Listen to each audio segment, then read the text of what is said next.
करायचा? केमिस्ट्रीचं रीडिंग करताय की नाही? हा, मी सांगितलं होतं टेक्स्ट बुक रीड करायचं. 12वी तर झाली असेल सगळी वाचून. 11वीचे चॅप्टर आता आपण करायचेच आहेत. 12वीचे पण मला वाटते केमिकल कायनेटिक्स पर्यंत आपण घेतलं होतं. हे सगळे प्रॉब्लेम बेस्ड चॅप्टर आपण अगोदर कव्हर केलेले सगळे. तर आता आज आपण बघणार आहे तो कोऑर्डिनेशन केमिस्ट्री. ओके, आता जे राहिले ते सगळे थेरॉटिकल चॅप्टर राहिलेले आहेत आणि 11वीचे पण काही आहेत ते सगळे थेरॉटिकलच आहेत बऱ्यापैकी. एक स्टेट ऑफ मॅटर तेवढा एक चॅप्टर सोडला तर बाकीचे सगळे थेरॉटिकल आहेत, म्हणजे सीईटी साठी तरी. ओके, तर त्यामुळं थेअरीवरतीच आपण जास्त जोर देणार आहे. आणि अगोदरच सांगितले मी, सीईटीला केमिस्ट्रीमध्ये आउट ऑफ 50 मध्ये जवळपास 45 हे थिअरॉटिकलच क्वेश्चन असतात. 4 ते 5च क्वेश्चन प्रॉब्लेम बेस्ड आहेत. खूप कमी प्रॉब्लेम बेस्ड क्वेश्चन आहेत, बाकी सगळी थेअरी असते. आणि त्याचं इंडिकेशन पण याच्यासाठी आहे की टाइम म्हणजे जवळपास 20 मिनिटांमध्येच केमिस्ट्री कव्हर करावं आणि उरलेला वेळ जो काय आहे तो तुम्ही फिजिक्स साठी यूज करू शकता. त्यासाठी केमिस्ट्री हे कम्प्लिटली थेरॉटिकल आहे आणि फिजिक्स सगळं प्रॉब्लेम बेस्ड येतात क्वेश्चन्स सीईटीला. ओके, तर थेरॉटिकल असल्यामुळे मी पहिल्यापासून सांगितले ज्यांना सीईटी प्रॉपर करायची आहे, सीईटी मध्ये चांगले मार्क्स, कारण केमिस्ट्री हा एक काय म्हणतो आपण हुकमी एक काय आहे, तुम्हाला त्याच्यामध्ये आउट ऑफ पण पडू शकतात जर तुम्ही व्यवस्थित फक्त बोर्ड पॅटर्न प्रमाणे, म्हणजे आपलं बोर्डाचं पुस्तक जर चांगलं केलं तर केमिस्ट्रीत 50 पैकी 50 मार्क पडायला काहीही हरकत नाही. पण ते व्यवस्थित करायला लागणार आहे तुम्हाला. तर माझं तरी म्हणणं आहे ज्यांना सीईटी ज्यांनी कॉन्सन्ट्रेट केलेले आहे ना त्यांनी फक्त टेक्स्ट बुक रीड करा. वेगवेगळे क्वेश्चन सुद्धा करायची गरज नाही. फक्त आतापर्यंत मागे जे मी दिलेले क्वेश्चन होते तेवढे जरी क्वेश्चन केले आणि आता जे देणार आहोत आहे आम्ही पुढे तेवढे क्वेश्चन केले तरी सफिशियंट आहेत. फार काय अगदी वेगळं वाचत बसायची गरज नाही. फक्त टेक्स्ट बुक नीट रीड करा, त्याचा तुम्हाला फायदाच होणार आहे. ओके, ठीक आहे. आज आपण कोऑर्डिनेशन केमिस्ट्री हा चॅप्टर पहिल्यांदा समजून घेऊया. ऍक्च्युली तुम्हाला झालेला आहे पण रिवाइज केमिस्ट्रीमध्ये नंबर ऑफ रिव्हिजन जो मुलगा करतो त्याला ते उत्तर पाठच झालं पाहिजे. उत्तर हे डोळे झाकून यायला पाहिजे, म्हणून नंबर ऑफ रिव्हिजन नेसेसरी आहेत केमिस्ट्रीसाठी. तेच करायचंय आपल्याला. ऍक्च्युली हा चॅप्टर तुम्ही स्टडी केलेला आहे आणि बऱ्यापैकी 50% मुलांनी तर तो ऑप्शनलला सुद्धा टाकलेला असणार आहे, चांगला नाहीये म्हणून. पण त्याच्यासारखा सोपा चॅप्टर कुठला नाहीये. ओके, ठीक आहे. आज आपण कोऑर्डिनेशन केमिस्ट्री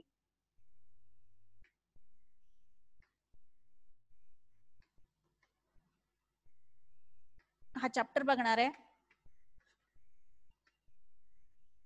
पूर्णपणे सिनॉप्सिस जे आहे ते मी कव्हर करते, सांगणार आहे.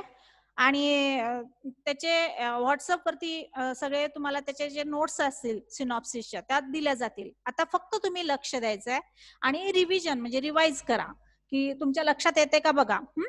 तर कोऑर्डिनेशन केमिस्ट्री सगळे कोऑर्डिनेट कंपाऊंड जे काही कॉम्प्लेक्स कंपाऊंड आहेत, कोऑर्डिनेट कंपाऊंड आहेत, त्यांचा स्टडी आपण कशामध्ये करतो? Coordination chemistry. आता 2 टाइप्स ऑफ कंपाऊंड्स आपण बघतो. एक तर सिंपल कंपाऊंड, डबल कंपाऊंड आणि कॉम्प्लेक्स कंपाऊंड. सिंपल कंपाऊंड म्हणजे आपण ते सगळे बघितलेलेच आहेत, सगळे आपले NaCl, CuSO4 हे सगळे काय झाले? सिंपल कंपाऊंड्स आहेत.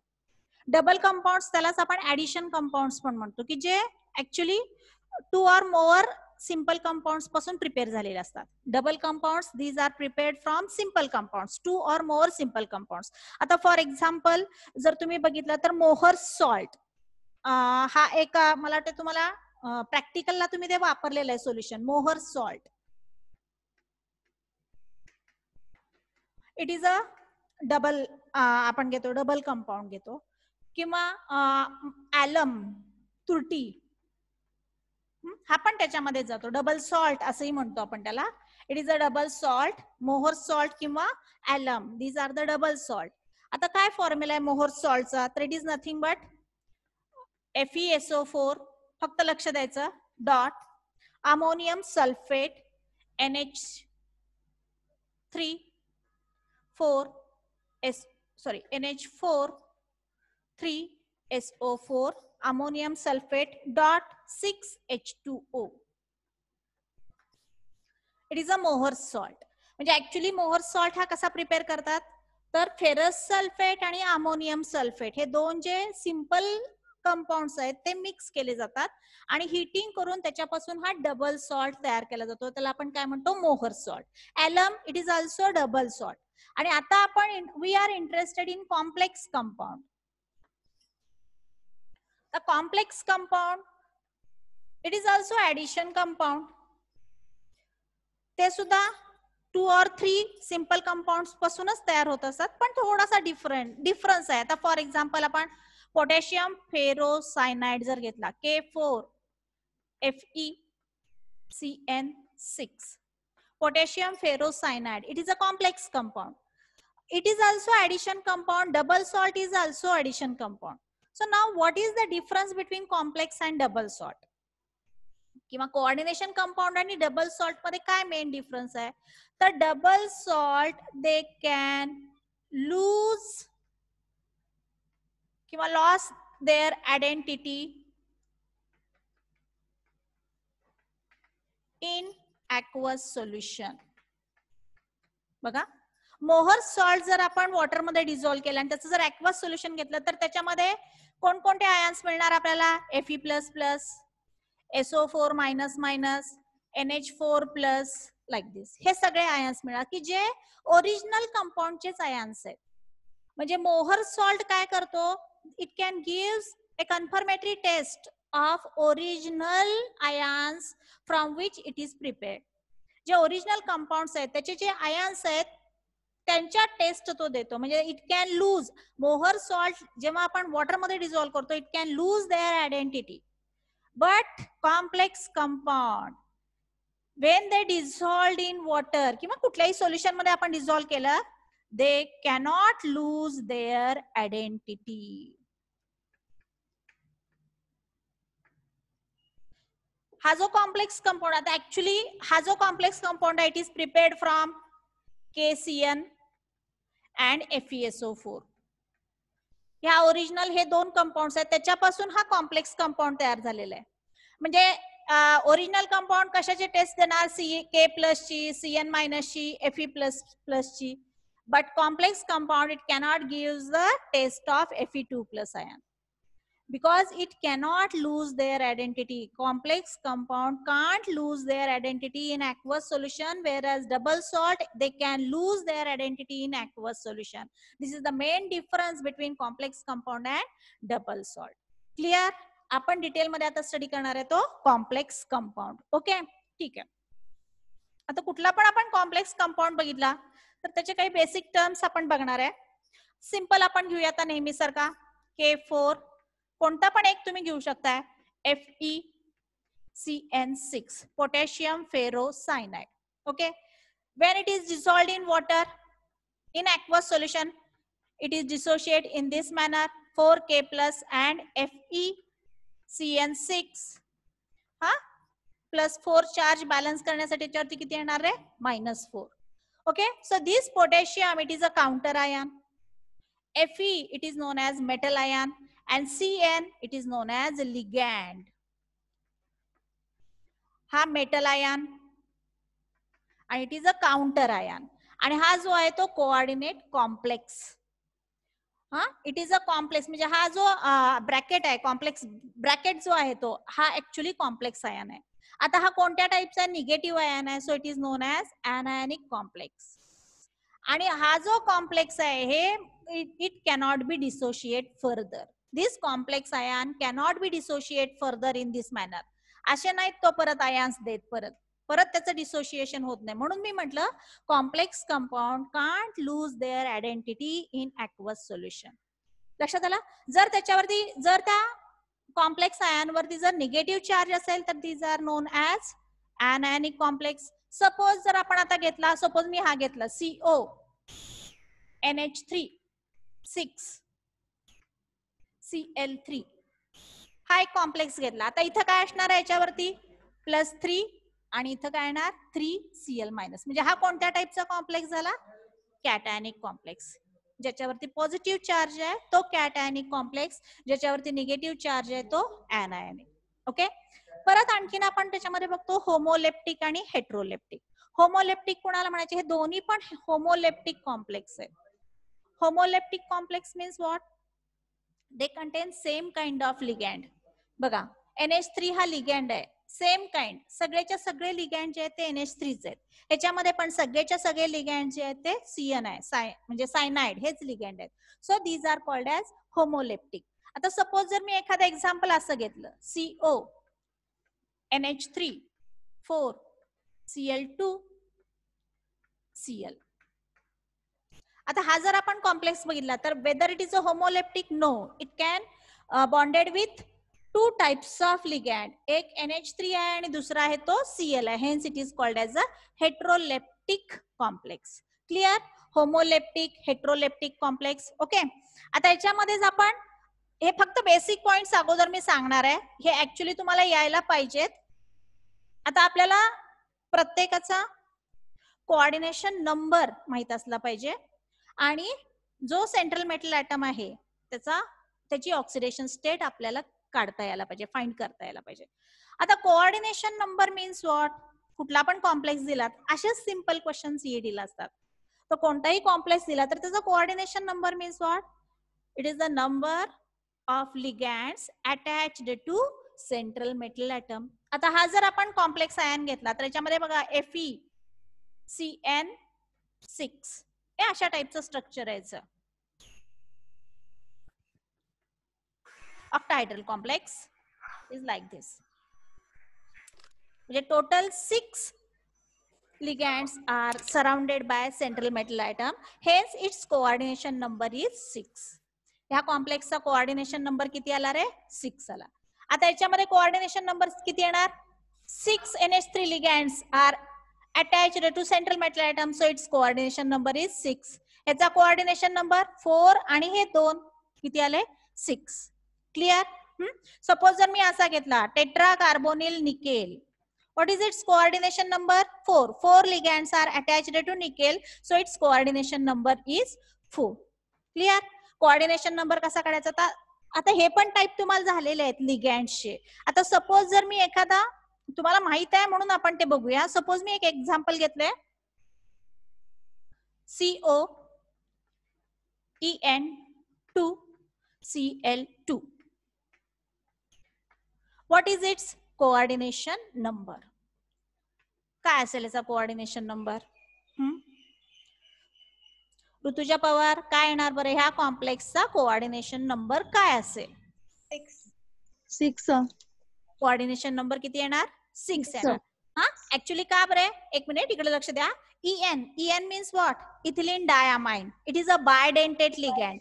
हा, त्यामुळे हे 2 म्हणजेच काय असणार आहे? बायडेंटेट म्हटल्यावरती ऍक्च्युली हे स्ट्रक्चर असं येणार आहे. हे बघा CO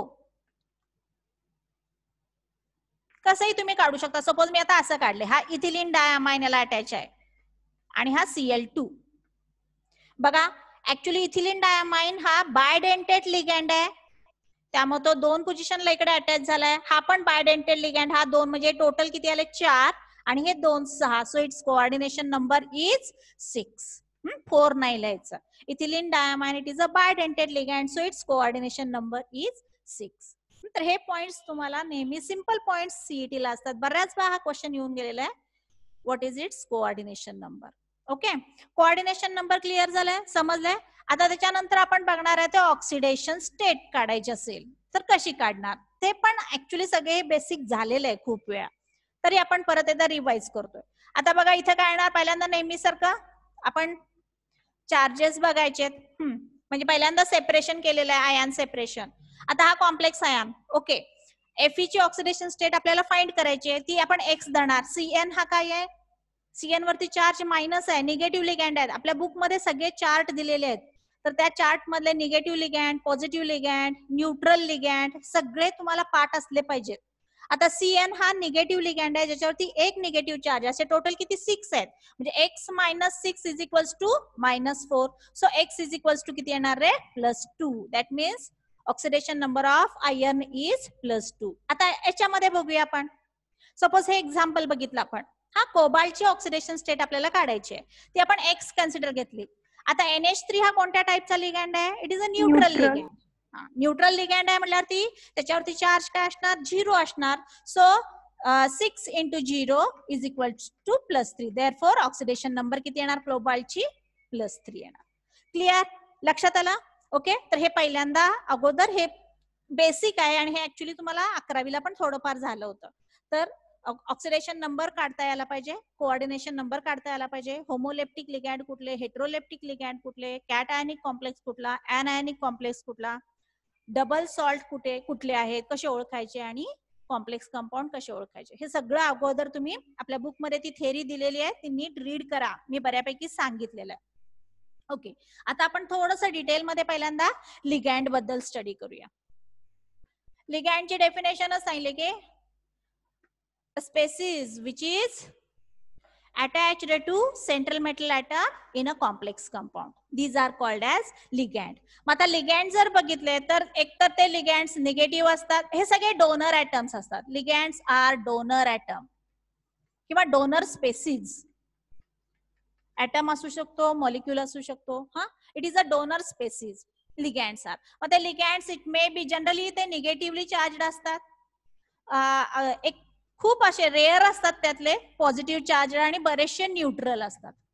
आता चार्ट आपल्या बुक मध्ये दिलेला आहे तो चांगला करा. निगेटिव्ह लिगॅंड मध्ये सगळे halogen F minus Cl minus, त्यांच्यावरचे चार्जेस पण लक्षात ठेवा, Br मायनस, हा Cn मायनस, हा पण आहे. परत ऑक्झालेटो येते का लक्षात, COO कशा पद्धतीने घेतो आपण, हे बघा oxalato ion see, it is like this, O minus, O minus. It is a oxalato ion, हा. It is a bidentate ligand म्हणतो आपण त्याला, त्याच्यावरचे चार्जेस लक्षात ठेवा. हे चार्ट चांगले करायला लागतात तरच तुम्हाला ते सगळे क्वेश्चन सुटतात. ऑक्झालेटो आयन आहे, हे आपण सगळे कशामध्ये घेतले, निगेटिव्ह. Cn आहे, OH मायनस आयन आहे, हे सगळे निगेटिव्ह लिगॅंड्स आहेत. आणि न्यूट्रल लिगॅंड्स मध्ये आपण बघितलेलं आहे, वॉटर आहे, अमोनिया आहे, परत आपण घेतोय इथिलीन डायमाइन. ऍक्च्युली त्याचं स्ट्रक्चर असं आहे, NH2 CH2 CH2 NH2, सगळे अमाइन्स हे न्यूट्रल मध्ये जाणार आहेत. हा, NH3 H2O ethylene diamine, so all these are, हे सगळे कशामध्ये घेतले आपण, न्यूट्रल लिगॅंड्स आहेत. तर यांचा जो आपल्याला चार्ट दिलेला आहे ते सगळेच्या सगळे चार्ट्स मात्र तुम्ही चांगले करा तर लक्षात येतील तुमच्या. ओके, ठीक आहे, लिगॅंड्स समजलं. आता त्याचं क्लासिफिकेशन आहे. तर ligands are classified on the basis of donor atom. If they contain only one donor atom, then it is known as monodentate ligand. If they can contain two donor atom, they are bidentate. Actually इथून पुढे आपण polydentate म्हणतो, tridentate, tetradentate आणि hexadentate. जेवढे आपल्या book मध्ये आहेत तेवढेच फक्त आपण बघूया. हे सगळे लिगॅंड्स आहेत. Monodentate ligand means what, which can contain only one donor atom. That means they are attached to central atom by only one site. These are called as monodentate ligand. For example, जर तुम्ही NH3 घेतला, it can contain one lone pair, nitrogen वरती lone pair आहे, so this is the donor atom. Ammonia मध्ये donor atom कोण आहे, nitrogen आहे, N एकच आहे, so it is a monodentate. Ammonia is a monodentate ligand. किंवा वॉटर जर घेतला, lone pair oxygen, it is a donor atom. Water is a monodentate ligand. लक्षात येत आहे. आता बायडेंटेट लिगॅंड आणि परत आपण सगळे halogens F minus, Cl minus, Br minus, Cn minus, हे सगळेच्या सगळे, ऍक्च्युली Cn मायनस आपण एम्बिडेंटेट मध्ये घालतोय, हे सगळे OH minus, all these are monodentate ligand. Bidentate लिगॅंडचं एक्झाम्पल इथिलीन डायमाइन. बघा मी आता शॉर्ट मध्ये बॉन्डलाईन फॉर्म्युलानं दाखवते. NH2 NH2, it can contain two donor atom. Hence it is a, हा जो सेंट्रल मेटल एटम आहे बघा, it is a bidentate ligand and they can form a ring. So these are also called as chelating ligand पण म्हणतो आपण त्यांना. two donor atom आहे, so it is a bidentate ligand. Ethylene diamine. Tridentate ligand चं example येते, काय ते सांगा, डायइथिलीन ट्रायअमाइन. म्हणजे इट इज लाईक दिस, हे बघा, CH2 CH2 NH परत CH2 CH2 NH2 आणि इथं NH2. बघा tridentate 3 nitrogen atom. So it is a chelating ligand. Diethylene triamine. तसंच टेट्राडेंटेट मध्ये काय येणार आहे? ट्रायइथिलीन आणि काय येणार आहे? Tetraamine. Okay, triethylene tetraamine, it is a tetradentate ligand. आणि हेक्साडेंटेट लिगँडचं टिपिकल एक्झाम्पल EDTA. काय आहे नाव, लॉंग फॉर्म काय? Ethylene diamine tetra acetate. Hexadentate ligand आहे EDTA, ethylene diamine tetra acetate. Structure कसं आहे बघा बरे. CH2 CH2 NH tetra acetate CH2 CO minus. पाठ झाला असणार आहे तुम्हाला हे सगळं. CH2 CO minus. तसंच इथं पण CH2 CO मायनस आणि CH2 CO मायनस. This is the structure of EDTA, ethylene diamine tetra acetate. Clear? आता याच्यामध्ये बघा बरं, it is a hexadentate ligand. That means it can contain 6 donor atom. बघूया कोणकोणते. एक हा नायट्रोजन, हा पण नायट्रोजन, हे झाले 2. हा ऑक्सिजन, हा ऑक्सिजन, हा पण ऑक्सिजन आणि हा पण ऑक्सिजन. म्हणजे ethylene diamine it can contain 2 nitrogen atom as a donor atom and 4 oxygen atom as a donor atom. That means they can contain 6 donor atom. Hence they are hexadentate. आणि जर तुम्ही त्याचं अगदी perfect cyclic structure जर बघितला, म्हणजे when they combine with metal ion by 6 donor atom, they can form 5 membered 5 rings form करतात. ते 5 मेंबर्ड 5 रिंग्स फॉर्म करतात. आपल्या बुक मध्ये त्याचं स्ट्रक्चर दाखवलेलं आहे, कॉम्प्लिकेटेड आहे थोडंसं, ते तुम्ही बघू शकता. 5 मेंबर्ड 5 रिंग्स फॉर्म करतात, एवढं लक्षात ठेवा. So EDTA is also chelating ligand आहे तो पण, and it is a hexadentate ligand. Clear? Ligand बद्दल समजलंय. त्याच्यानंतर आपण बघणार आहे ambidentate ligand. Ambidentate ligand means what? A species which can contain more than one donor atom.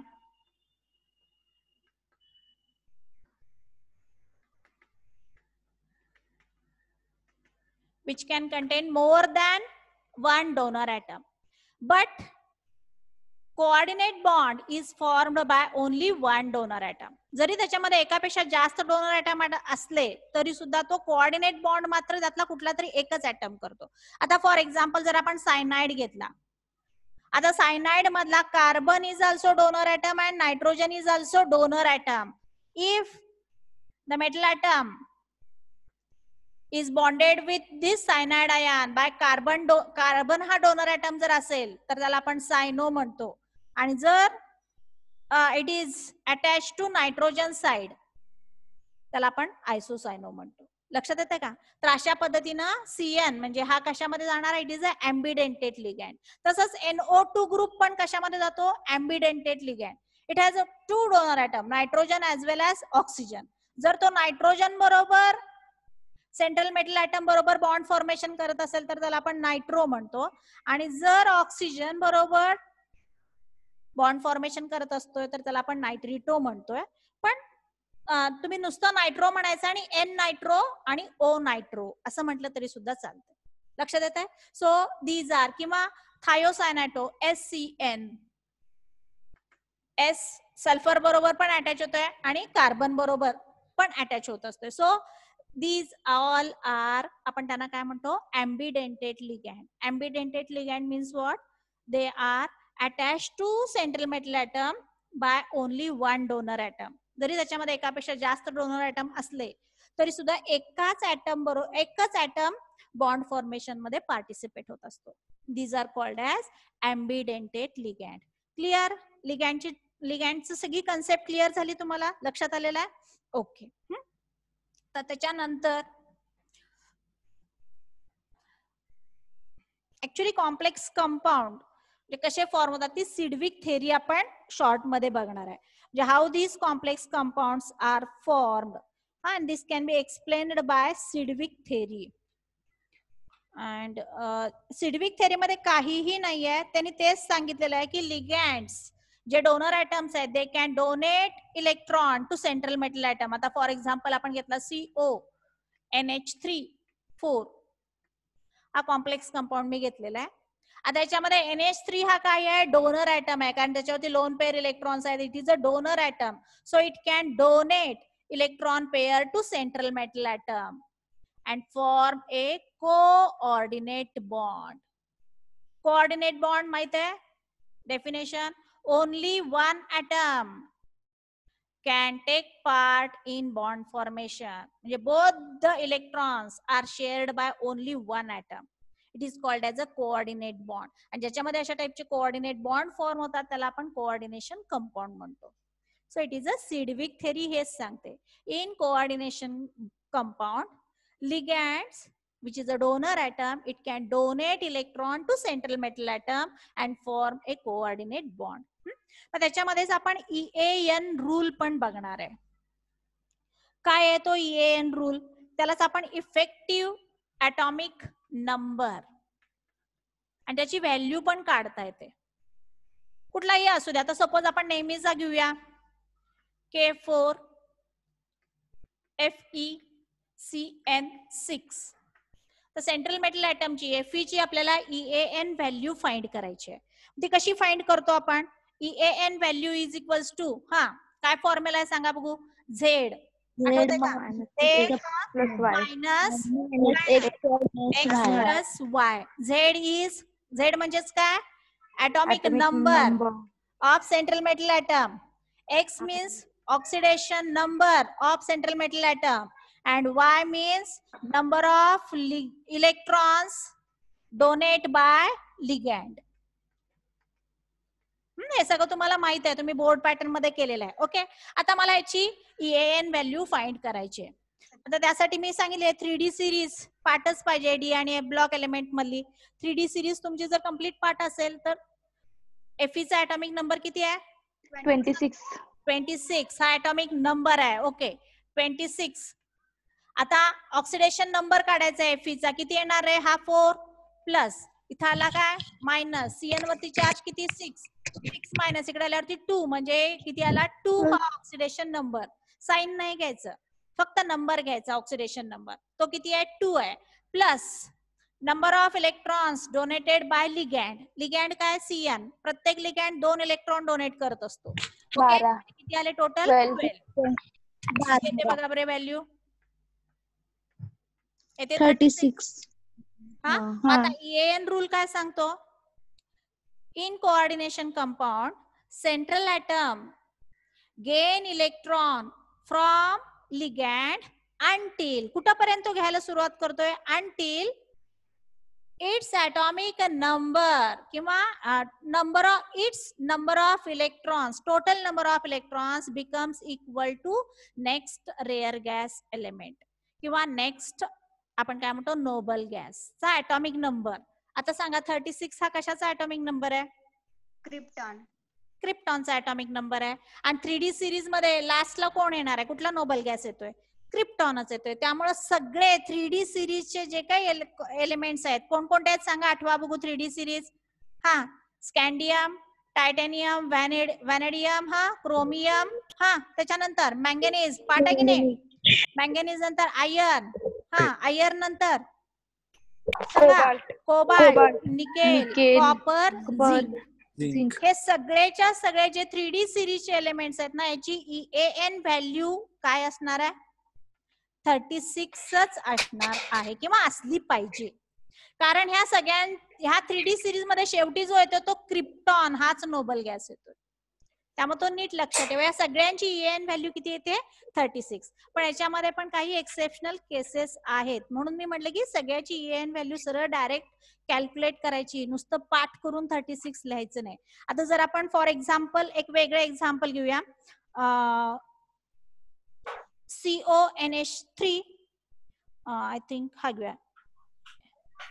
Fe मी हा घेते कंपाऊंड K3 FeCN6. आता लगेच तुम्ही म्हणणार की मॅडम Fe आहे म्हणजे त्याची EAN व्हॅल्यू 36 असणार आहे, पण नाही, त्याचं पण एक्सेप्शनल केस आहेत, त्यामध्ये लक्षात ठेवायला लागणार किंवा तुम्हाला कॅल्क्युलेट लगेच तिथं करायला लागणार आहे. हा 3 प्लस याच्यावरती -3 Feचा ऑक्सिडेशन नंबर किती येणार आहे? +3 येणार आहे. ओके, 26 हा -3 +12 येणार आहे आता 35. आय थिंक 35 येते. Okay sorry, it is 35. म्हणजे हा काय EAN रूल ओबे करत नाही, म्हणजे सगळेच कंपाऊंड ओबे करतात असं नाही. बरेच आपल्या बुकमध्ये जवळपास 3 एक्झाम्पल्स दिलेले आहेत की जे EAN रूल फॉलो करत नाहीत, बाकीचे जवळपास सगळे EAN रूल फॉलो करतात. क्लिअर, समजलंय? ते थोडंसं नीट बघा.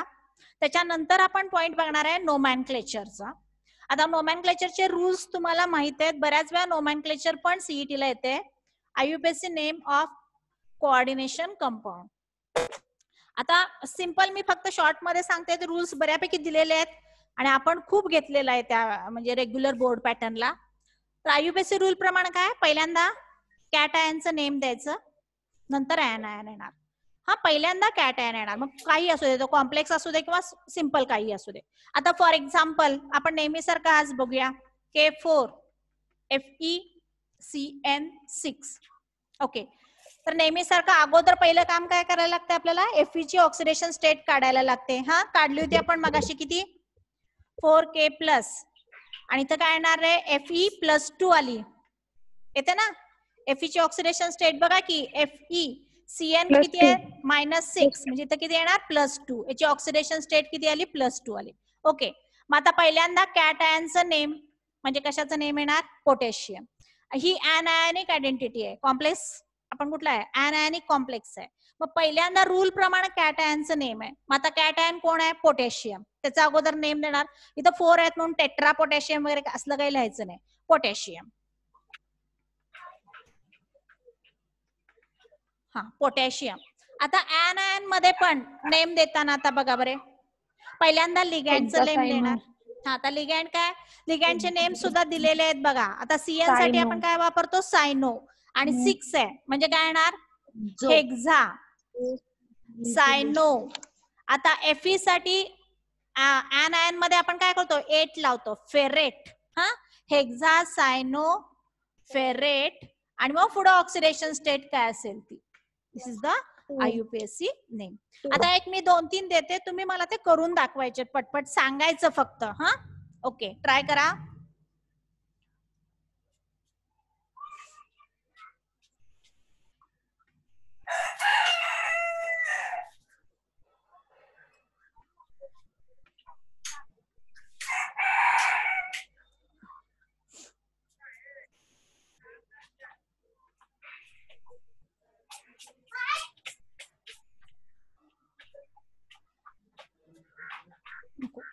नाही नाही,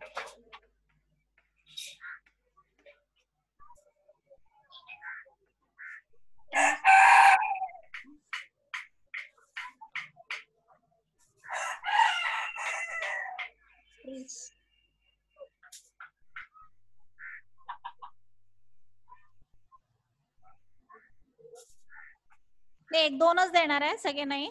तुम्ही ट्राय, आपल्या बुक मध्ये दिलेले आहेत, तुम्ही ट्राय करा ते सगळे. आता फक्त ठराविक आपण बघूया. +3.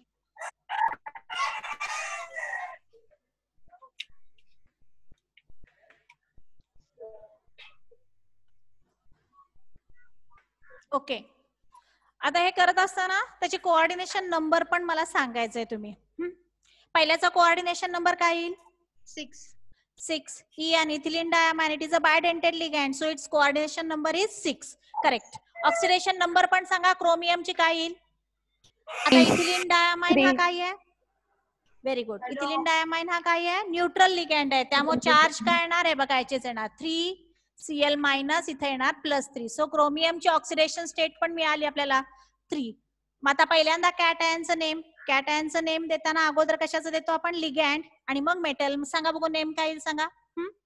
आता हा चिलेटिंग लिगँड आहे, त्यामुळे त्याचं नेम कसं येणार? ट्रिस इथिलीन डायमाइन ट्री नाही म्हणत आपण, ट्रिस म्हणतो, आठवतंय का? 2 असेल तर 20. ट्री आहे, ट्रिस. हा, काय येणार सांगा? ट्रिस. आणि असं ब्रॅकेट करून आपण लिहितो. हा, इथं काय येणार? हा इथिलीन डायमाइन. इथिलीन डायअमाइन, हा पुढे कोबाल्ट नाही, हा क्रोमियम. कॅटायन आहे त्यामुळे त्याचं क्रोमेट नाही करायचं. हा काय येणार? क्रोमियम. ऑक्सिडेशन नंबर किती येणार आहे त्याची? 3 रोमन लेटर मध्ये लिहिणार आणि पुढे काय येणार? फक्त क्लोराइड. क्लिअर?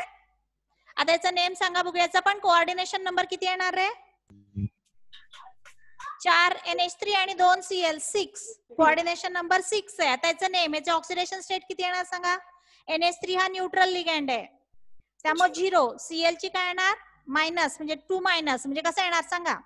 याच्यावरती चार्ज काय येणार? हा मायनस आणि हा प्लस. बघा बरे कोबाल्टची ऑक्सिडेशन स्टेट +3 येते का? हा, कोबाल्टची ऑक्सिडेशन स्टेट आली +3. ओके, आता नेम कसं करणार सांगा? याच्यामध्ये पण पहिल्यांदा कॅटायन. आता कॅटायन ही काय आहे? कॉम्प्लेक्स आयडेंटिटी आहे.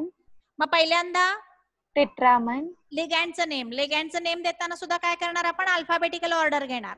Okay, tetra amine डायक्लोरो cobalt. Third.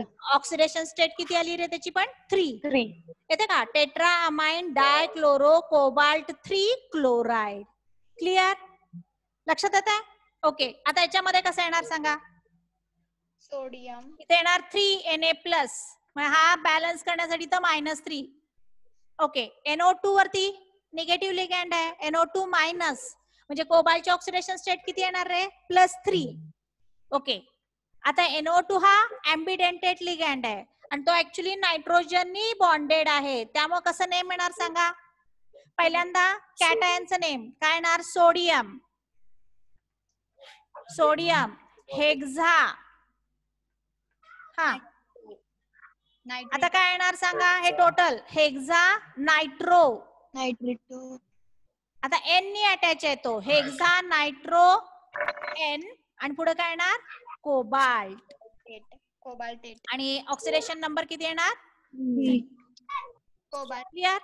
अशा पद्धतीने आपल्याला आय थिंक पेज नंबर 349 वरती बरेच एक्झाम्पल, आय थिंक 36 एक्झाम्पल्स दिलेले आहेत.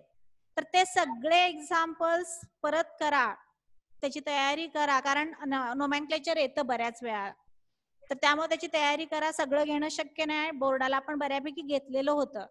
खूप एक्झाम्पल्स मी घेतले होते. ते परत एकदा रिवाइज करा, रूल्स परत नीट सगळे बघा. कशाला काय म्हणायचं? क्रोमियम असेल तर त्या ऍनायन मध्ये त्याला आपण क्रोमेट म्हणतो, कोबाल्टला कोबाल्टेट, परत कॉपरला क्युप्रेट, आयर्नला फेरेट. ही नावं आहेत, मी काय माझ्या पद्धतीचं नाही सांगत. हे रूल्स आहे, ते तसंच करायचं असते. केमिस्ट्रीमध्ये काही गोष्टी ह्या बाय हार्ट करायला लागतात. हे रूल्स प्रमाणे त्यांचे जे नाव आहेत ना, तशीच नावं द्यायची आहेत आपल्याला. तर हे रूल्स वापरून आपण कोऑर्डिनेशन कंपाऊंडचं नोमेनक्लेचर करू शकतोय. लक्षात आलं पॉइंट? ओके, आता आपण जेव्हा कोऑर्डिनेशन केमिस्ट्री स्टडी करतो तर याचा सगळ्यात जास्त स्टडी वेर्नरनं केलेला आहे. म्हणून आपण 3 थेरी स्टडी करणार आहे. Werner theory, valence bond theory, आणखी क्रिस्टल फील्ड थेरी. म्हणजे आपल्या सिलेबस मध्ये ह्या 3च थेरीज आहेत. पुढे तुम्ही जसं आणखीन जास्त केमिस्ट्री पुढे शिकाल तर त्या वेगवेगळ्या थेरीज येतील. सध्या मात्र आपण 3च थेरी बघणार आहे. पहिली बघणार आहे ती वेर्नर थेरी. आता वेर्नर थेरीचे मेन पोस्टुलेट्स तुम्हाला आता पाठ झाले असतील. तर वेर्नर थेरी काय सांगते? काय आहे Werner theory? Anybody tell me? 2 types of valency. हा, व्हेरी गुड. वेर्नर थेरी आले की लक्षात ठेवायचं, कोऑर्डिनेशन कंपाऊंड मधला जो मेटल आयन आहे, it exhibit 2 types of valency, primary valency and secondary valency. अशा 2 टाइपच्या व्हॅलन्सीज कुठलाही कोऑर्डिनेशन कंपाऊंड मधला मेटल आयन दाखवत असतोय. हा, primary valency and secondary valency. Okay, आणि या दोन्ही टाइपच्या व्हॅलन्सी सॅटिस्फाय करायचा तो प्रयत्न करत असतोय, प्रायमरी व्हॅलन्सी आणि सेकंडरी व्हॅलन्सी. ओके, आणि प्रत्येक मेटल आयनची सेकंडरी व्हॅलन्सी ही फिक्स असते. लक्षात येत आहे? ओके, आता primary valency which is also called as ionisable valency म्हणतो आपण त्याला, आणि secondary valency is non ionisable. Primary valency is ionizable, whereas secondary valency is non-ionizable. Primary valency is related to oxidation number of central metal atom. त्याच्या oxidation नंबरशी related असते primary valency, आणि secondary valency is related to कोण सांगताय? Coordination number. Coordination. Very good. आता suppose मी नेहमीच example K4FeCN6 ह्या कॉम्प्लेक्स कंपाऊंड मध्ये हा जो मेटल आयटम आहे त्याची प्रायमरी व्हॅलन्सी काय आहे आणि सेकंडरी व्हॅलन्सी काय आहे, हा ठरलेला क्वेश्चन असतो बऱ्याच वेळा. Anybody tell me what is its primary valency and what is its secondary valency? Primary valency +2. Primary valency काय येणार? 2. प्लस वगैरे काय म्हणायची गरज नाही, व्हॅलन्सी आहे त्यामुळे प्रायमरी व्हॅलन्सी 2 आली, आणि सेकंडरी व्हॅलन्सी त्याच्या कोऑर्डिनेशन नंबर एवढी किती? 6. येते का लक्षात? Primary valency is related to oxidation number of metal ion, whereas secondary valency is related to coordination number. आणि सेकंडरी व्हॅलन्सी नेहमी बघा हा जो आपण जो लिगँडशी रिलेटेड येते आणि हा संपूर्णपणे ब्रॅकेट मध्ये आहे, कॉम्प्लेक्स ब्रॅकेट मध्ये आहे, आणि इट इज नॉन आयोनायझेबल. हा कोऑर्डिनेट बॉन्ड फॉर्म करत असतोय त्यामुळे तो फिक्स रिजिड व्हॅलन्सी असंही म्हणतो आपण त्याला, आणि it is a non rigid valency. लक्षात येते? त्यामुळं सेकंडरी व्हॅलन्सी फर्म असते, आणि सेकंडरी व्हॅलन्सी त्या कॉम्प्लेक्सची जॉमेट्री पण डिटरमाइन करते किंवा एक्झिबिट करत असते. जॉमेट्रीशी रिलेटेड येतो हे सेकंडरी व्हॅलन्सी. क्लिअर? ओके. आता सपोज कुठलाही जर आपण सपोज आता वेर्नरनं काही ठराविक कंपाऊंड स्टडी केलेले आहेत. आता सपोज आपण पहिला घेतलेला आहे NH3 6Cl3. एक मिनिट इकडे लक्ष द्यायचं. आता सपोज आपण हा कॉम्प्लेक्स कंपाऊंड घेतलेला आहे. आता ह्याच्यामध्ये आपण एक चार्ट तयार करूया की कशा टाइपचा ब्रॅकेट मध्ये कोण असणार आहे आणि ब्रॅकेटच्या बाहेर कुठले आयन्स असणार आहेत हे आपल्याला दाखवायचं आहे. तर थोडस लक्षात घ्या, याच्यासाठी त्यांनी टेस्ट केल्या होत्या. तर पहिली टेस्ट काय केली होती त्यांनी? It is react with silver nitrate solution. AgNO3 बरोबर रिॲक्ट केलं पहिल्यांदा आणि काय होतंय ते बघितलं. जर AgCl चा प्रिसिपिटेट मिळाला मग तो किती मोल्स मिळाला ते पण फाइंड करता येते, मग ते काढता येते. मग जर AgCl चा प्रिसिपिटेट मिळाला तर तो जो क्लोरीन आहे तो ब्रॅकेटच्या बाहेर असणार आहे. म्हणजे किती मिळतात? जर तुम्हाला 2 AgCl मिळाले, 2 मोल्स ऑफ AgCl मिळाले याचा अर्थ काय? 2Cl ब्रॅकेटच्या बाहेर असणार आहेत. 3 मोल्स ऑफ AgCl मिळाले की 3Cl ब्रॅकेटच्या बाहेर असणार आहेत. लक्षात येते? अशा टाइप मध्ये जर आपल्याला पीपीटीच मिळाला नाही तर ते तिन्ही आपण काय म्हणतो तिन्हीचे तिन्ही Cl हे आतमध्ये असणार आहेत, ब्रॅकेटच्या आतमध्ये असणार आहे. ओके. नेक्स्ट त्यांनी it is react with HCl बरोबर त्यांनी रिॲक्ट केलाय, आणि जर अमोनिया रिलीज झाला, HCl बरोबर रिॲक्ट केल्यावरती जर अमोनियम क्लोराईड म्हणजे अमोनिया रिलीज झाला तर आपण काय म्हणणार?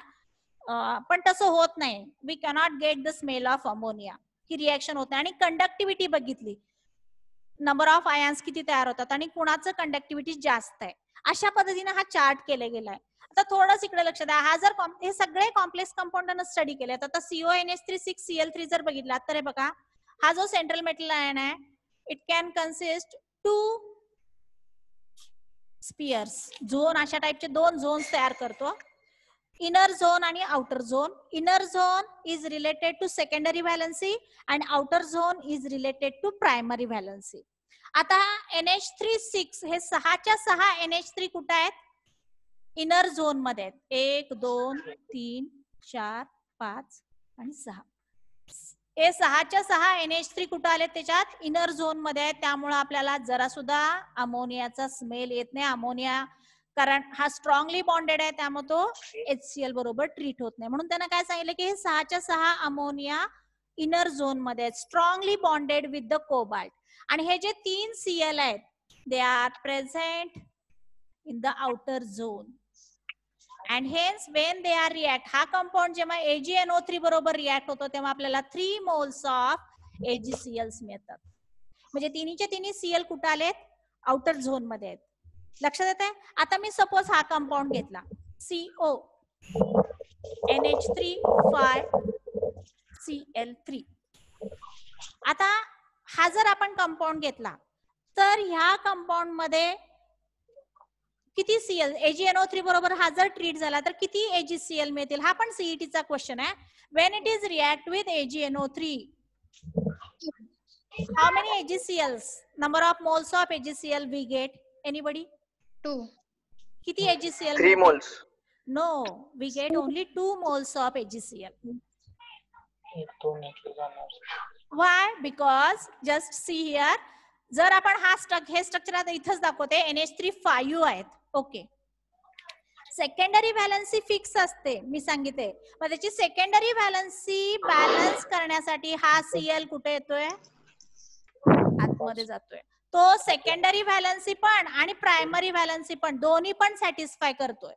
म्हणून तो Cl कुठे गेलाय? इनर झोन मध्ये गेलाय. त्यामुळे इनर झोन मध्ये गेल्यामुळे हा त्या कोबाल्ट बरोबर टाइटली बॉन्डेड असणार आहे. So it cannot react with AgNO3. फक्त हे 2Cl react with AgCl to give 2 moles of AgCl. आणि याची कंडक्टिव्हिटी जर तुम्ही बघितली, जर आपण आयोनायझेशन घेतलं तर बघा, हे स्ट्रक्चर असं आहे. CO NH3 5 Cl Cl2. How many ions we get when it is dissolved in water? How many ions we get? किती आयन्स आपल्याला मिळतील? Anybody? अरे सिंपल आहे ना, काय नेहमीसारखं करायचं ना. 2Cl मायनस याच्यावरती चार्ज आला का 2+. मग किती आयन्स आपल्याला भेटतील? पार्टिकल्स, नंबर ऑफ पार्टिकल्स किती मिळाले रे? 2Cl आणि हा पूर्ण 1, म्हणजे किती पार्टिकल्स मिळाले आपल्याला? 3 पार्टिकल्स. आणि टोटल चार्ज किती असणार आहे? 3. नाही ना, हा 2+ आणि हा 2- टोटल चार्ज 4 झाले. 4 चार्जड पार्टिकल्स म्हणतो आपण. चार्ज, टोटल चार्ज 4 येणार आणि पार्टिकल्स आपल्याला किती मिळाले? 3 पार्टिकल्स मिळाले. ओके, आता सपोज मी जर हा घेतला, आता सांगायचं मला, CO NH3 4 Cl3.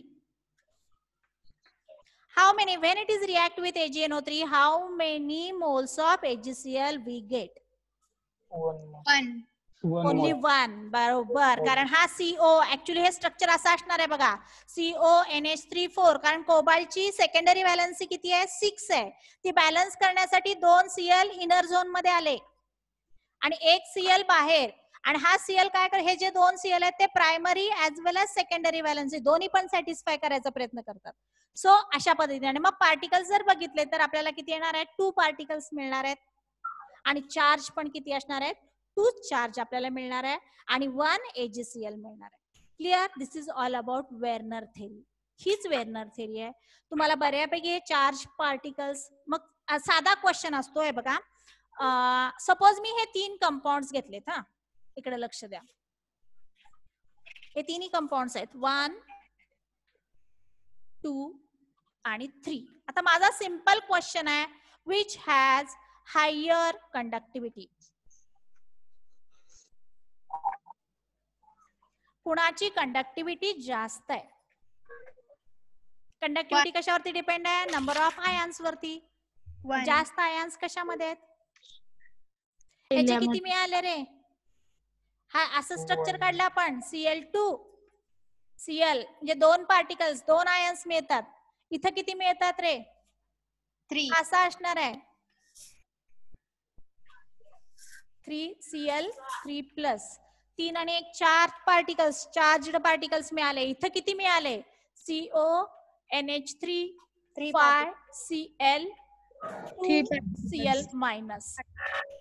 इथं किती पार्टिकल्स मिळाले? 3 पार्टिकल्स मिळाले. मग सगळ्यात जास्त चार्जड पार्टिकल्स कुठे आहेत? First.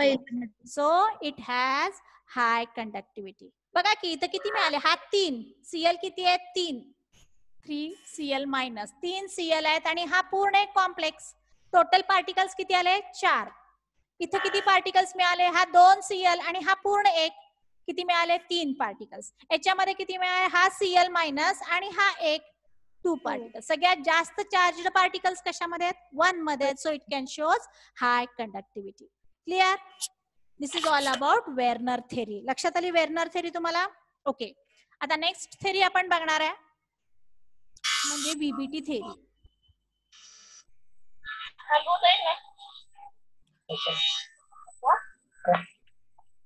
VBT theory, valence bond theory. Okay. So tell me the postulates of VBT theory. आठवतात का? काय आहेत पोस्युलेट्स व्हीबीटी थेरीचे? त्याच्यानंतर आपण शेवटी जॉमेट्री आयसोमेरिझम हा पॉइंट नंतर बघू आपण. फक्त मला व्हीबीटी थेरी शॉर्ट मध्ये सांगायची आहे. काय काय आहेत अझम्पशन्स? पहिला, जो सेंट्रल मेटल ऍटम आहे it can provide vacant orbitals and number of vacant orbitals is exactly equals to its coordination number. येते का लक्षात? मग completely filled orbital of ligand is overlap with empty orbitals of metal to form coordinate bond. एवढंच तर आहे व्हीबीटी theory मध्ये, बाकी काही नाही. व्हीबीटी थेरी काय सांगते? Central metal atom provide vacant orbital, bond formation साठी वॅकंट ऑर्बिटल प्रोव्हाइड करते. सेकंड, किती प्रोव्हाइड करते? Number of vacant orbitals provided is exactly equal to its coordination number. तेवढेच ते प्रोव्हाइड करणार. आणि थर्ड वन काय सांगितलंय? लिगॅंड जे असतात त्यांच्यामध्ये कम्प्लिटली फिल्ड ऑर्बिटल असणार आहेत, कारण ते डोनर ऍटम्स आहेत. So completely filled orbital of ligand is overlap with empty orbital of metal ion and form coordination bond. This is the main postulates of VBT theory. आणि मग त्या hybridisation वरून आपण त्या कॉम्प्लेक्सची जॉमेट्री ठरवू शकतो. जर एसपी हायब्रिडायझेशन असेल तर जॉमेट्री कोणती येणार? पटकन सांगायचं. लिनियर. लिनियर जॉमेट्री झाले की नाही? Covalent bond, nature of covalent bond मध्ये आपण हे सगळे हायब्रिडायझेशन बघितलेले आहेत. एसपी लिनियर, sp2 काय ना?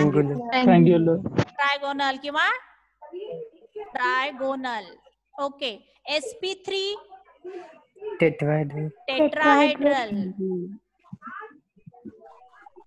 टेट्राहायड्रल जॉमेट्री sp3 असेल. परत एकतर तुम्ही इनर कॉम्प्लेक्स पण तयार करू शकता, आउटर कॉम्प्लेक्स पण तयार करू शकता. सपोज मी जर घेतला dsp2, काय असेल रे? Square planar. It is very good, it is square planar. Okay. परत आपण जर घेतला स्क्वेअर प्लेनर आहे. परत आपण जर असा घेतला, कसंही तुम्ही घेऊ शकता, sp3d, sp3d2 आणि sp3d3. सांगा बरं जॉमेट्री येते का लक्षात? हे बघा, हा सेंट्रल मेटल असेल तर हे दोन लिगॅंड, अशी जॉमेट्री लिनियर येणार. ट्रायगोनल मध्ये हा सेंट्रल मेटल ऍटम आणि हे तीन लिगॅंड आणि अशा टाइपची trigonal 120 bond angle. sp3 tetrahedral m आणि हे चार लिगॅंड. स्क्वेअर प्लेनर हा मेटल अशी अशी अशी अशी ह्या लिगॅंड असणार आहे. स्क्वेअर प्लेनर मध्ये गेला. आता sp3d किती झाले ऑर्बिटल बघा? 3 आणि 1 4 आणि 1 5. 5 असतील तर कसे असतात? Bipyramidal. Very good. Trigonal bipyramidal. It is like this. हे बघा, सेंट्रल मेटल ऍटम 1 2 3 आणि बायपिरामिडल हे सगळे लिगॅंड असतात. sp3d, sp3d2 3 आणि 2 5 आणि 1 6 म्हटल्यावरती काय येणार? Octahedral. It is octahedral. It is like this 1 2 3 4 5 6 octahedral geometry. आणि sp3d3 3 आणि 3 6 आणि 1 7 कोण सांगते? Pentagonal bipyramidal. ओके. सो हे सगळे जसं हायब्रिडायझेशन असेल त्याप्रमाणे त्याची जॉमेट्री असणार आहे. जर n-1 d ऑर्बिटल इन्व्हॉल्व झालं तर त्याला म्हणायचं इनर कॉम्प्लेक्स. म्हणजे हायब्रिडायझेशन असं असते, dsp2 किंवा dsp3 d2sp2 त्याला इनर कॉम्प्लेक्स. आणि जर nd orbital complex orbital involve होत असेल हायब्रिडायझेशन मध्ये तर त्याला म्हणायचं आउटर कॉम्प्लेक्स.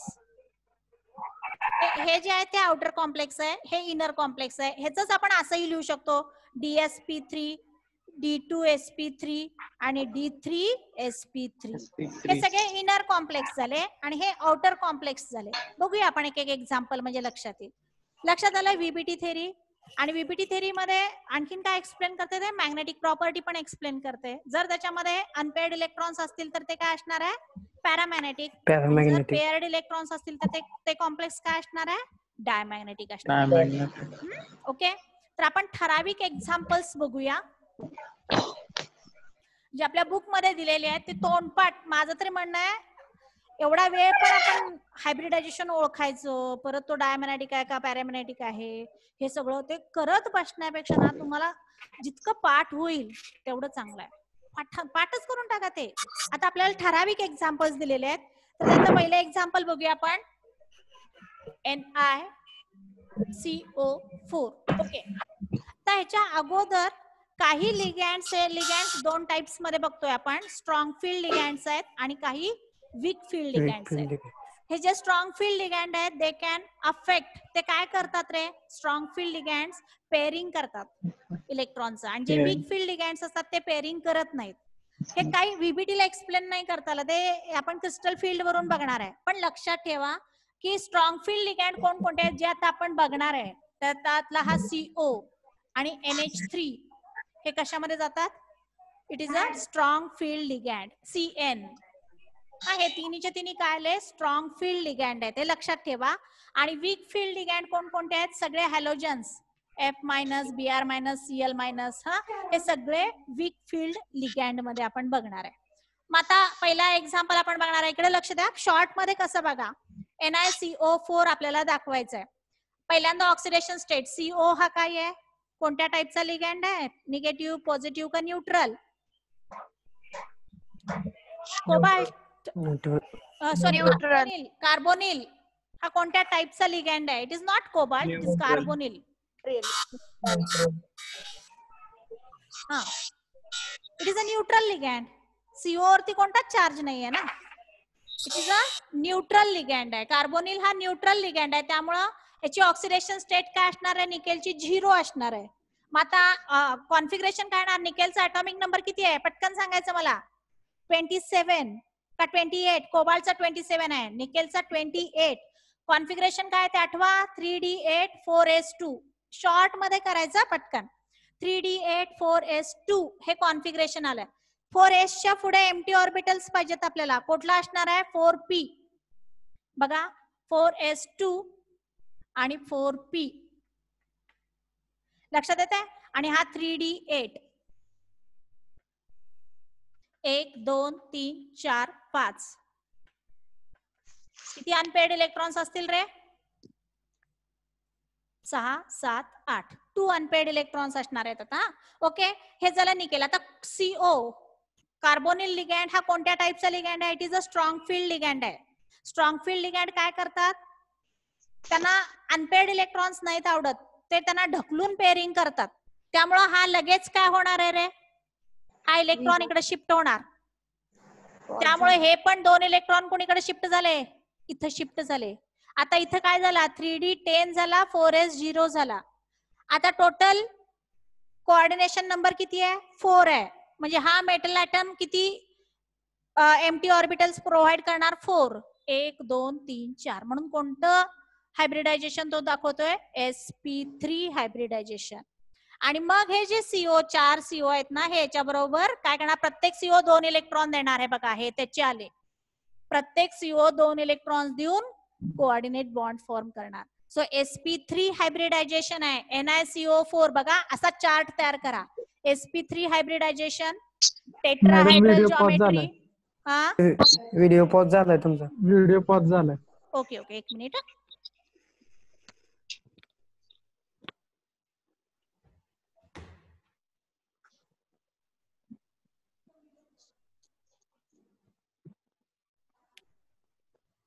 शौर्या, शौर्या,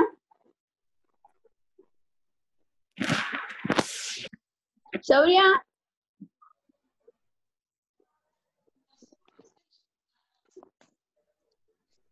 शौर्या, शौर्या, शौर्या, दीदीला बोलाव रे, तिला म्हणाले काय झालं केमिस्ट्रीचं य.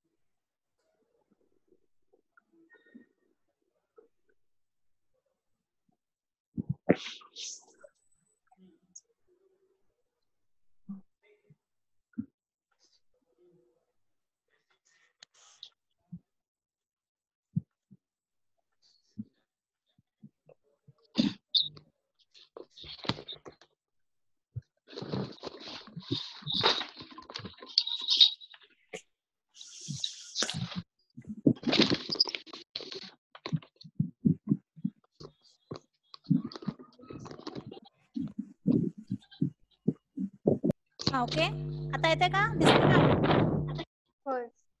हा ओके sp3 हायब्रिडायझेशन कळलं बघा टेट्राहायड्रल जॉमेट्री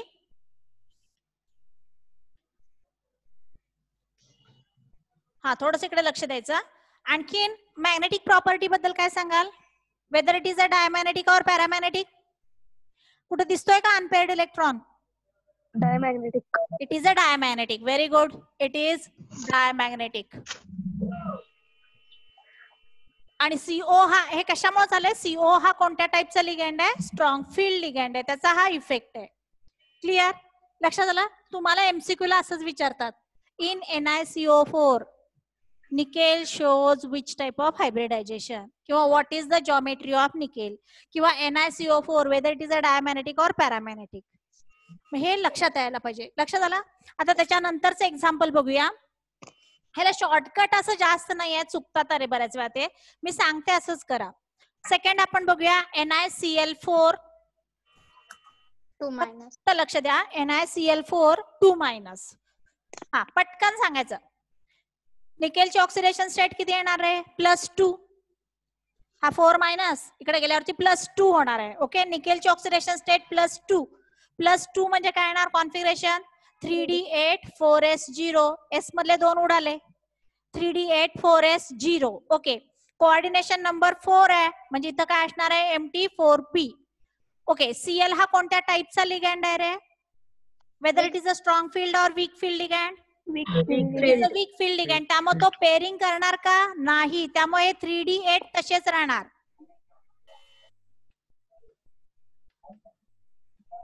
हे बघा 3d8 तसेच राहणार आणि हे जे S आणि हे P चे 3 हे काय होणार आहे 4 लागणार आहेत आपल्याला कारण कोऑर्डिनेशन नंबर 4 आहे त्यामुळे 4 एम्प्टी ऑर्बिटल्स sp3 हे काय होणार आहेत प्रोव्हाइड करणार हा निकेल आणि हे Cl आहेत ते त्याच्या बरोबर काय करणार आहेत ओव्हरलॅपिंग करणार मग प्रत्येक Cl चे 2 असे टोटल किती इलेक्ट्रॉन्स त्याला मिळाले 8 इलेक्ट्रॉन्स मिळाले आणि असे 4 कोऑर्डिनेट बॉन्ड तयार केला ओके मग हायब्रिडायझेशन इथं पण कोणतं येणार आहे sp3 हायब्रिडायझेशन येणार म्हणजे NiCl4 2- is also sp3 geometry पण तीच आहे फक्त तो काय आहे रे डायमॅग्नेटिक आहे का नाही. Paramagnetic. It content 2 unpaired electrons so it is paramagnetic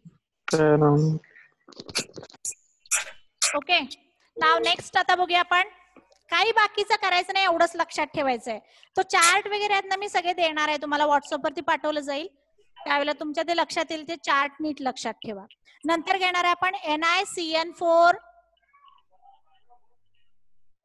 2- okay आता सांगा बघू पटकन CN म्हणजे मायनस हा कोणत्या टाइपचा लिगँड आहे हे लक्षात यायला पाहिजे पहिल्यांदा स्ट्रॉंग फील्ड लिगँड लगेच त्याच्याकडे लक्ष ठेवायचं it is a strong field ligand 4- इकडे गेल्यावरती निकेलची ऑक्सिडेशन स्टेट किती आली रे आता +2 म्हटल्यावरती कॉन्फिगरेशन काय येणार 3d8 4s0 आणि पुढं एम्प्टी कोण आहे 4p आहे ओके ठीक आहे बघा आता 3d8 आता होणार आहे काय 1 2 3 4 5 हा 3d8 पण हा CN हा काय आहे स्ट्रॉंग फील्ड लिगँड आहे मी पहिल्यांदाच सांगितलं त्याला पेअरिंग लागते अनपेअर्ड इलेक्ट्रॉन बघितले की त्याचं डोकं फिरते तर बरोबर हे 2 इलेक्ट्रॉन्स काय करणार तो पेअरिंग करणार मग आता प्रोव्हाइड होताना हा एम्प्टी पण दिला जाणार ना असं मध्येच जंप नाही मारली जात म्हणजे हा परत S चा आणि हे P चे हे एम्प्टी ऑर्बिटल्स आहेत किती लागणार आहेत कोऑर्डिनेशन नंबर 4 1 2 3 4 कोणतं हायब्रिडायझेशन दाखवतोय आता सांगा मला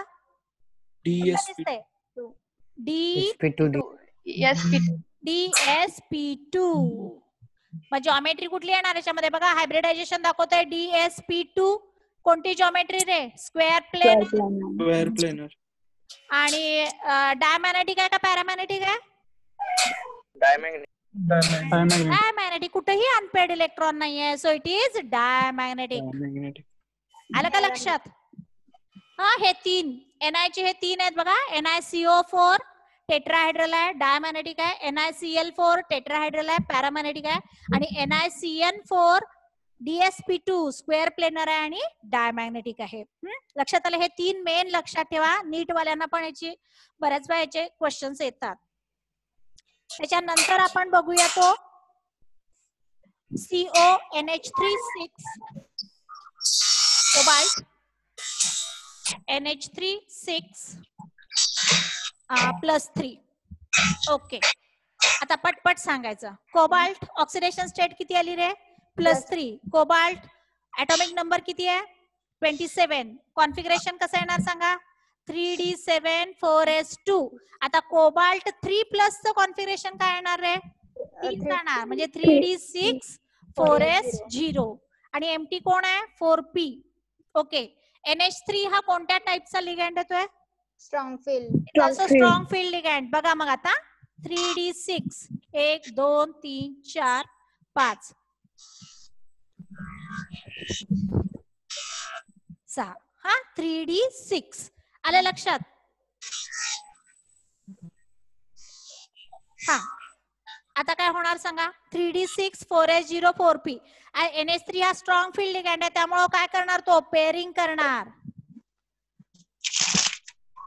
आणि हा 4s आणि हा 4p. आता लागणार आहेत किती एम्प्टी ऑर्बिटल? 6. 1 2 3 4 5 6. कोणता हायब्रिडायझेशन दाखवतोय सांगा आता मला? D2sp3. D2sp3. Clear? D2sp3. D2sp3 म्हणजे whether it is a inner complex और outer complex? Inner complex. It is a inner complex. बघा 3D आतला ऑर्बिटल घेतले त्यांनी, so it is a inner complex. बर, परत जॉमेट्री कोणती असणार? D2sp3 geometry octahedral. It is octahedral. 3 आणि 4 5 6. It is a octahedral. आणि डायमॅग्नेटिक और paramagnetic? Diamagnetic. Is a diamagnetic. Clear? लक्षात येत आहे? परत आपल्याला एक एक्झाम्पल दिलेलं आहे त्यांनी, COF6 2-.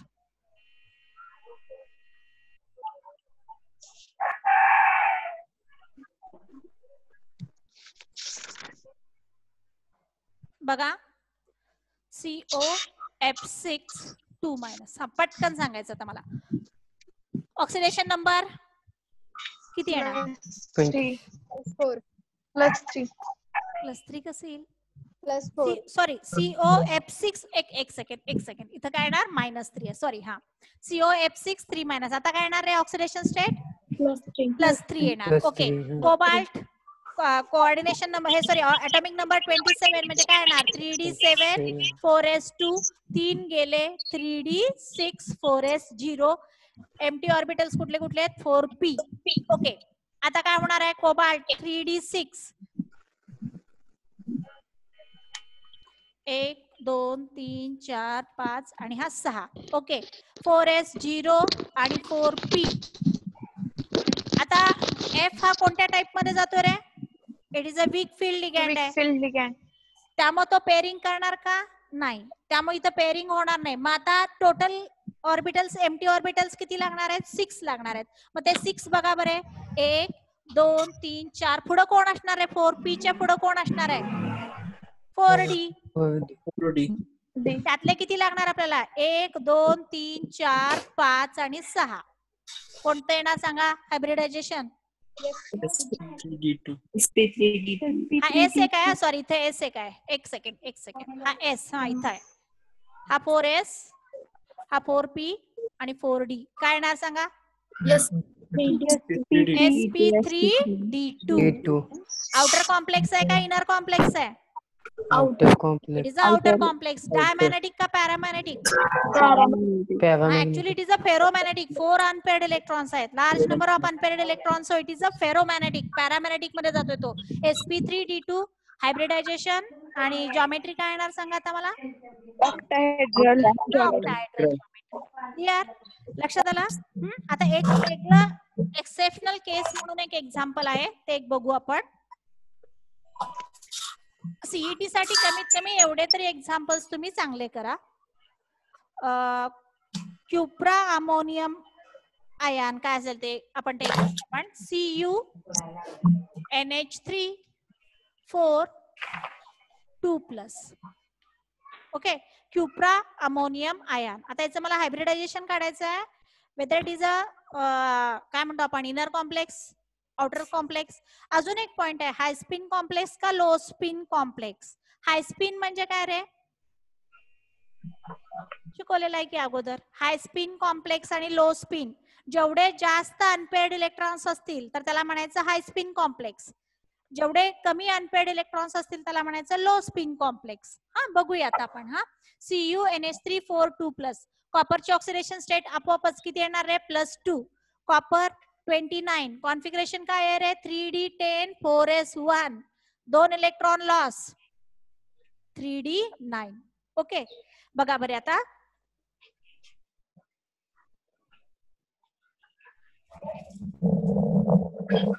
सात 8 आणि हा 9 आणि 4s0 MT4P असणार आहे. ओके ठीक आहे. आता NH3 हा कशामध्ये आहे रे, it is a strong field ligand, त्यामुळे तो काय करणार आहे, पेअरिंग करणार आहे. आता पेअरिंग करायला ह्याला कोणतरी त्याचा जोडीदार तर नको का, अनपेअर्ड इलेक्ट्रॉन आहे का इथं कुठला अजून एक पेअरिंग करण्यासाठी, नाहीच आहे. मग काय होणार आता. पण हा इतका म्हणजे NH3 इतका स्ट्रॉंग फील्ड लिगँड जो आहे ना, तो त्याचा इफेक्ट दाखवणार. तो म्हणणार पेअरिंग नाही ना, तर त्याला त्याच्या जागेवरनच उठवणार तो आणि कुठं फेकणार, 4 ऑर्बिटल सोडून, 1 2 3 4 ऑर्बिटल सोडून शेवटच्या P मध्ये ढकलून देणार. एक्सेप्शनल केस आहे, मी पहिल्यांदाच सांगितलेलं आहे. कारण इथं काय होणार आहे, एकच अनपेअर्ड इलेक्ट्रॉन आहे आणि NH3 तर स्ट्रॉंग फील्ड लिगँड आहे, तो काय असा तसा ऐकणार नाही.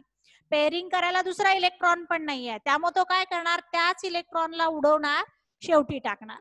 आता बघा बरे 4 आहे, कोऑर्डिनेशन नंबर 4 ऑर्बिटल लागणार, 1 2 3 4. कोणतं हायब्रिडायझेशन दिसते रे, सांगा कोणतं हायब्रिडायझेशन आहे, DsP2. DsP2. That means it is square planar. लक्षात येते का. आणि whether it is a diamagnetic or paramagnetic, Paramagnetic. No, एक इलेक्ट्रॉन आहे की तो काय ऍटमच्या बाहेर नाही गेलेला, तिथंच आहे. Paramagnetic. It is a paramagnetic. लक्षात आलं? हा पॅरामॅग्नेटिक आहे, स्क्वेअर प्लेनर आहे, जॉमेट्री. लक्षात आलं. तर हे एवढे एक्झाम्पल्स VBT मध्ये आपल्याला दिलेले आहेत.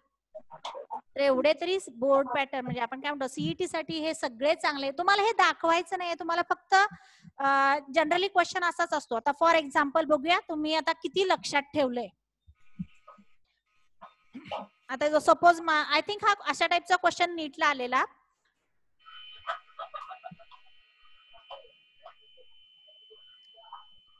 हा एक घेतला होता ना आपण, आणि परत NiCO4 घेतला होता, परत आपण घेतला होता NiCN4 घेतला होता ना. हे 3 घेतलेले आहेत आणि मी हायब्रिडायझेशन दाखवते.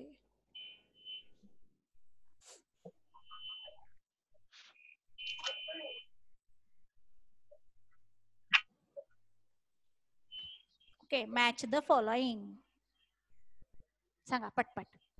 COF6 कोणतं हायब्रिडायझेशन दाखवतो रे, sp3d2. एक लक्षात, हे बघा कसं लक्षात ठेवायचं, 6 आहे म्हणजे हा ऑक्टाहायड्रल असणार आहे. ऑक्टाहायड्रलचा कोण आहे, 3 आणि 2 5 आणि 1 6, एकटाच तर आहे, त्यामुळे तो sp3d2. आता हा 4 आहे, हा पण 4 आहे. आता इथं प्रॉब्लेम येणार, sp3 का DsP2. मग ते मी सांगितलेलंच आहे. DsP2. हा कुठे येणार आहे, सरळ सरळ टेट्राहायड्रल जॉमेट्री आहे आणि हा कशामध्ये येणार, DsP2. लक्षात आलं. अशा टाइपचे क्वेश्चन्स एकतर मॅच द फॉलोइंग हे नीट आणि JEE ला अशा टाइपचा येऊ शकतो, आणि CET ला सरळ सरळ याचं हायब्रिडायझेशन काय, ह्याची जॉमेट्री काय, हा डायमॅग्नेटिक आहे का पॅरामॅग्नेटिक आहे, एवढं विचारलं जातं. क्लिअर, लक्षात आलं. तर आता थोडासाच पार्ट राहिलेला आहे, क्रिस्टल फील्ड थेरी आणि ऍप्लिकेशन, बाकी काही नाही आहे. तर उद्या आपण तो पॉइंट बघूया आणि उद्याच्याला डायरेक्ट तुम्ही परत वाचून या सगळं. उद्या डायरेक्ट क्वेश्चन्स बघायचे, आणि मी असं नाही करणार मॅथ्स सारखं एक क्वेश्चन बघू आणि सोडवू. डायरेक्ट पहिल्या पेजचे सगळे तुम्ही सोडवायचे, चेक करायचं, आणि जे आले नाहीत तेवढेच फक्त आपण बघत जायचं. कारण कम्प्लिटली थेरॉटिकल आहे, सगळं तुमच्या समोर आहे, पुस्तकात आहे, फक्त तुम्ही वाचा आणि त्या पद्धतीने ते क्वेश्चन सोडवायचे. आणि थोडेसे आपण JEE चे क्वेश्चन्स पण उद्या बघूया. थोडासा नीट अभ्यास करून या, नीटचे काही क्वेश्चन्स बघूया. झालाच फायदा तुम्हाला तर होऊ शकतो, कारण कोऑर्डिनेशन केमिस्ट्री हा कसा एक टिपिकल चॅप्टर आहे की त्याच्यावरती कंपल्सरी JEE ला एक क्वेश्चन असतोच आणि नीटला पण असतोच.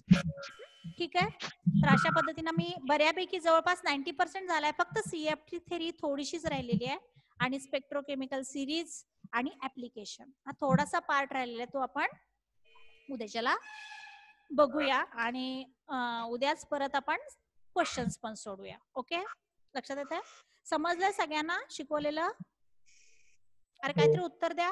समजलंय ना? ओके, ठीक आहे. काय शंका असतील तर उद्या मला तुम्ही विचारू शकता आल्यावरती की हे समजलं नाही किंवा काय असेल तर आपण परत बघू म्हणे.